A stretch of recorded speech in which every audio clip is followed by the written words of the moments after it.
Assalamualaikum warahmatullahi wabarakatuh.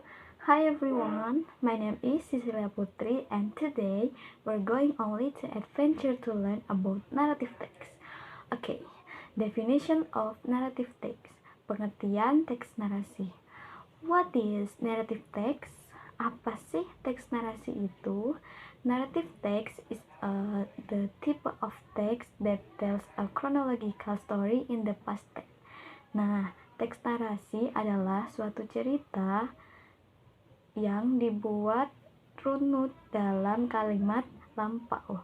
Narrative text menceritakan imajinatif ataupun cerita nyata yang dimodifikasi dari masa lampau. The purpose of narrative text, tujuan teks narasi. The aim of narrative text is to entertain to readers through the amusing story. Tujuan naratif teks adalah untuk menghibur para pembaca dengan cerita yang sangat menarik.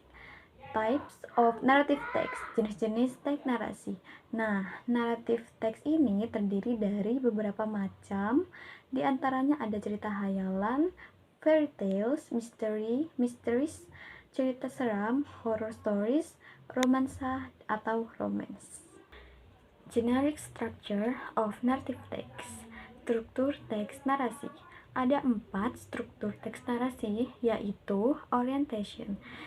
Orientation is the opening part of narrative text story.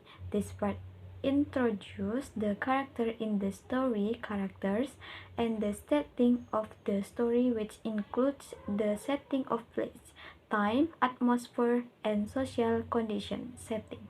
Complication. The section contains the problems that occur in a story. In more details, complication is divided into 3 parts, namely, raising action, problems begin to emerge, climax, the peak of the problem, failing action, the tension of the problem begins to decrease and begin to find a resolution. Resolution. This section contains the resolution or ending of a narrative text story. A story can end with a happy ending, a sad ending, or cliffhanger. Reorientation. The last part of the narrative text structure usually contains a conclusion, moral message, moral value, or a change in character at the end of the story.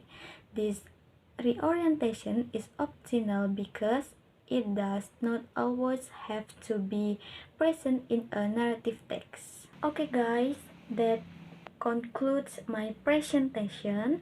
Thank you for your time and attention.